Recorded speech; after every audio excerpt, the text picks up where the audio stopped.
마가복음 9장 38절에서 42절입니다. 요한이 예수님에게 와서 이런 얘기를 합니다. 우리를 따르지 않는, 우리가 전혀 모르는 사람이 주님의 이름으로 우리가 금하였나이다. 그때 주님이 이렇게 말씀해요. 내 이름으로 능한 일을 행하고 즉시로 나를 비방하는 사람은 없을 것이다. 우리를 반대하지 않는다면 그도 우리 편이다. 제자들의 허락도 받지 않고 예수님에게 와서 인사 한마디도 하지 않고 병자를 고치고 귀신을 내쫓는 사람이 있었던 것 같아요.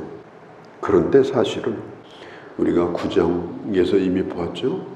제자들은 귀신을 내쫓지 못했거든요.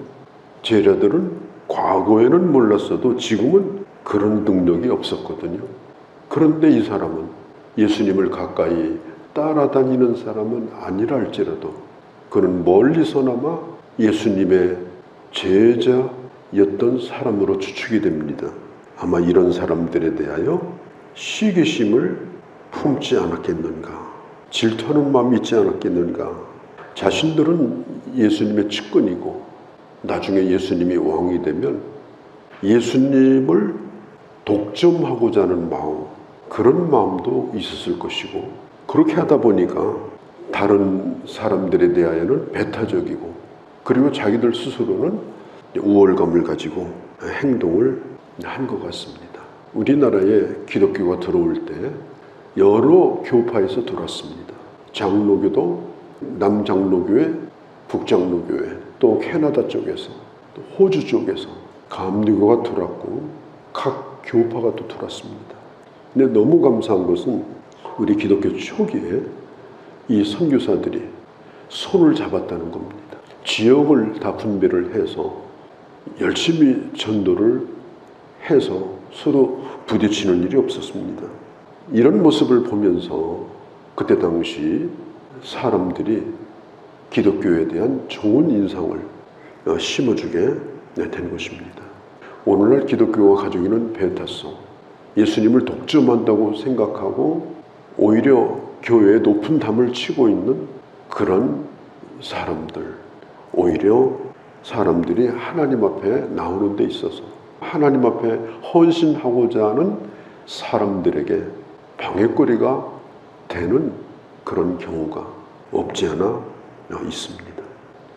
예수 그리스도는 우리가 독차지하고 있는 그런 분이 아닙니다.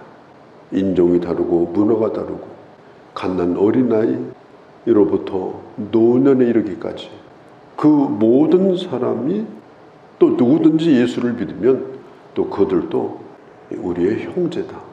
다른 것은 틀린 것이 아니다.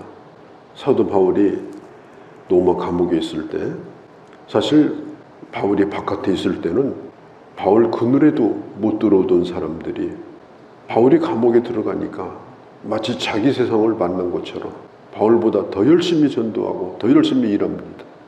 보통 이럴 때 사람들은 기분 나빠해요. 언제부터 네가 그랬냐, 이런 식이죠. 그래서 바울의 제자들이 바울에게 와서 일렀어요. 그런 친구들이 지금 선생님 하던 일을 아주 독차지하고 열심히 하고 있습니다. 참 보기가 참 불편합니다. 그때 바울이 한 얘기가 있습니다. 나는 하나님 앞에 감사한다. 내가 지금 감옥에 있는데 아무도 내가 하던 일을 하지 않고 있다면 어떻게 되겠는가.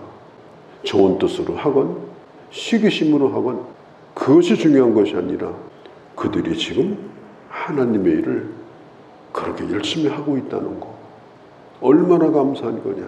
참 감동이 안 될 수가 없잖아요. 내가 못하는 일을 누가 해놓을 때 마음 상해하는 사람들이 많습니다. 은근히 그 일의 가치를 별거 아닌 것처럼 무너뜨립니다. 하나님 앞에 정말 부끄럽기 그지없는 일입니다. 오늘 사도 바울이 말하잖아요. 나는 전혀 마음 상하지 않는다. 내가 하지 못하던 일을 그들이 하고 내가 할 수 없는 상황인데 그들이 나를 대신해 준다면 얼마나 감사한 일이냐. 그것이 물질로 하는 것이건 재능으로 하는 것이건 시간을 들인 일이건 얼마나 감사한 일이냐. 꼭 내 허락받고 해야 되는 거냐. 지금 바울이 그걸 말하고 있는 거예요. 교회가 그러해야 됩니다. 교단이 서로 다른 교단끼리도 서로 그러해야 됩니다. 서로 다른 걸 인정하면서도 같은 부분을 극대화시켜서 그래서 함께 동역자가 되어져 가는 그 교회가 큰 교회입니다. 그 교회가 힘 있는 교회입니다. 조그만 것도 감당하지 못하여 누구 허락받고 하는 거냐. 이렇게 하게 되면은 그 교회는 정말 힘듭니다. 큰 일을 할 수가 없습니다. 또 큰 일을 하려고 나서지도 않습니다. 왜? 그렇게 나섰다가 또 무슨 일을 겪을지 모르기 때문에 못하는 겁니다. 이런 안타까움이 오늘 교회라고 하는 현실에서 일어나고 있다는 겁니다. 이 예수님을 한번 보세요. 뭐라고 그래요? 그들이 내 이름으로 능한 일을 하고 그들이 나를 욕하고 다니겠느냐? 그렇지 않다. 나를 반대만 안 한다 하더라도 그들은 내 편이다. 그 뜻은 무엇이겠습니까? 내 편을 만들자는 겁니다. 열렬히 깃발 들고 쫓아오는 사람은 아니라 저 뒤에서 이름 없이 예수님의 이름으로 봉사하는 사람, 이름 없이 헌신하는 사람, 그런 사람도 칭찬해주고 치하해주고 그리고 그들도 내 편으로 만들고 같은 동역자로 삼고 그렇게 해야 큰 교회가 되고 그렇게 해야 힘 있는 교회가 되고 그렇게 해야 누구든지 즐거움으로 헌신할 수가 있는 것입니다. 인간들이 모여있기에 이런 연약함이 우리에게 있지만 이것을 뛰어넘어야 큰 하나님의 사람이 되고 품을 수 있는 큰 그릇을 교회가 만들어갈 수 있는 것입니다. 누구든지 우리를 반대하지 않는 자는 그도 나를 위해서 있는 자다. 나를 돕는 자다. 반대만 하지 않아도 이게 얼마나 귀한 일이냐. 우리 주의 마음을 우리도 품고 살 수 있기를 바랍니다. 날카로운 면도날을 가지고 연필은 깎을 수 있어요. 그러나 통나무는 베지 못합니다. 큰 일은 못합니다. 품는 것, 이게 중요한 거예요. 모든 사람을 동역적으로 삼는 것, 이게 중요한 거예요. 내가 못하던 일을 누가 하는 것을 크게 치하해주고 그를 끌어안고 격려해주는 것이 중요한 거예요. 그렇게 해서 하나님의 나라가 점점 확장되어지고 동역자가 많아지는 그런 공동체가 되는 것입니다. 42절 이후에 보면은 사람을 실족하게 만드는 일에 대해서 말씀하고 있습니다. 실족하게 만든다는 게 뭐죠? 넘어지게 만드는 거예요. 사람은 다 넘어질 수가 있습니다. 그런데 강한 사람은 넘어져도 벌떡 일어납니다. 약한 사람은 넘어지면 그것이 무덤이 됩니다. 고관절이 다 나가고 실려가서 못 일어납니다. 이 세상은 강한 자만 사는 게 아니에요. 약한 자도 많이 있습니다. 약한 자를 특별히 배려하는 것, 특별히 함부로 말하지 않는 것, 이런 것들이 얼마나 중요한지 모릅니다. 그냥 나는 툭 치고 지나가는데 그 사람은 툭 친 것이 아니에요. 엄청난 충격을 받은 거예요. 나는 아무것도 아니라고 생각했는데 어마어마하게 마음이 상해 있고 그래서 힘들어서 일어날 수가 없어요. 혹시라도 내게 그런 기억이 있다면 용기를 내서 사과해야 됩니다. 그리고 그렇게 하지 않도록 우리가 노력을 해야 돼요. 고린도전서 8장에 보면 음식에 대한 얘기가 나옵니다. 강한 사람은 뭘 먹어도 소화를 잘해요. 뭐 고기 먹든 채소 먹든. 약한 사람은 가리는 게 많아요. 그래서 사도 바울이 나는 어떤 것도 난 먹을 수 있다. 그러나 약한 사람이 내가 그렇게 먹는 것을 보다가 시험이 든다면 나는 내가 좋아하는 음식 나 평생 안 먹겠다. 그걸 뭘 말하는 거죠? 나는 강할지라도 언제나 약한 자를 배려하는 언어, 배려하는 행위, 이런 것들이 필요하다는 것을 가르쳐 주는 것입니다. 이 약한 자를 43절에 실족하게 하게 되면 그때 당시 가장 무지막지한 처형법이 있었는데 옛날에 공산당이 그랬대잖아요. 돌멩이 묶어가지고 바다에 떨어뜨리고 돌멩이 묶어서 우물에 던지고 그런 처형법이 예수님 당시도 있었는데 연자맷돌에 묶어서 저 바다에 던지는 것보다 더 이것은 나쁜 죄다. 그러니까 나의 강함 또 나의 자유로움 때문에 약한 자를 쓰러뜨리는 것은 이것은 적지 않은 죄다. 주님이 그걸 말씀하는 거예요. 그리고 내 자신에 대해서도 우리도 약해요. 사람은 자기 약한 부분이 다 있습니다.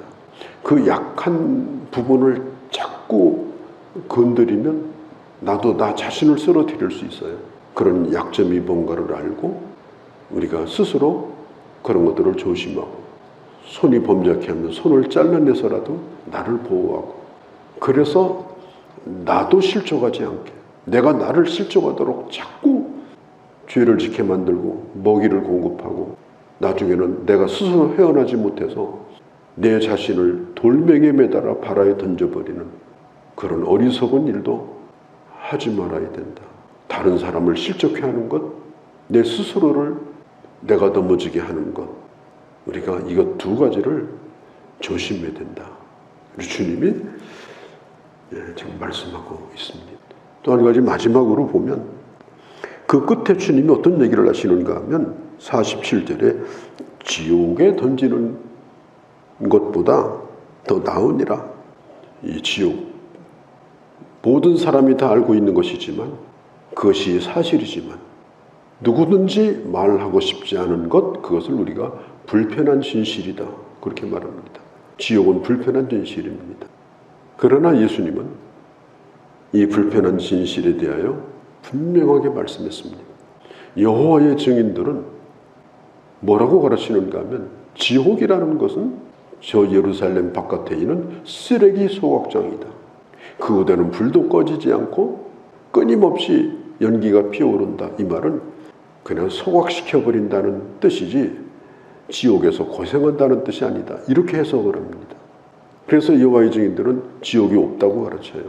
불편한 진실을 가리고 자기들의 낙원을 꿈꾸는 여호와의 증인들, 이건 이단인 것입니다.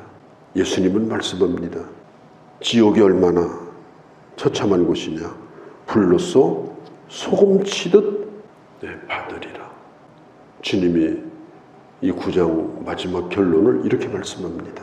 소금은 어디 가든지 맛을 내고 어디 가든지 화평을 이루고 소금이 들어가면은 없던 맛이 막 생겨버리고 예수 믿는 사람은 늘 소금의 맛을 내는 것처럼 모든 사람과 화목하고 특별히 네 편을 가르는 일을 하지 말고 또 누가 나보다 잘난 일을 할 때 그런 헌신을 할 때라도 그를 정말 으스러지게 끌어안아주고 내가 못하는 일을 당신이 했다. 너무 고맙다. 너무 감사하다. 나도 감동받았다.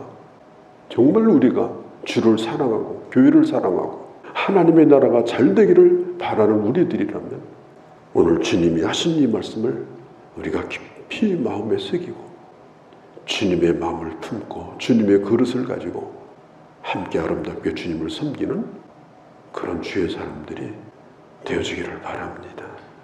거룩하신 우리 아버지, 연약한 저희들, 정말 우리 마음이 좁디 좁아서 품지 못하는 우리들, 아버지 하나님의 나라를 가로막는 걸림돌이 되지 않게 하시고 그리고 나도 점점 죽어가는 자가 되지 않게 하시고 함께 아버지 하나님 심령의 불을 일으켜서 정말 행복하게 하나님 뜻을 이루어 나가는 그 멋있는 주의 사람들이 다 되어져서 주의 역사를 이루는 저희 모두가 되게 하여 주시옵소서. 우리 주 예수님의 이름으로 기도하옵나이다. 아멘.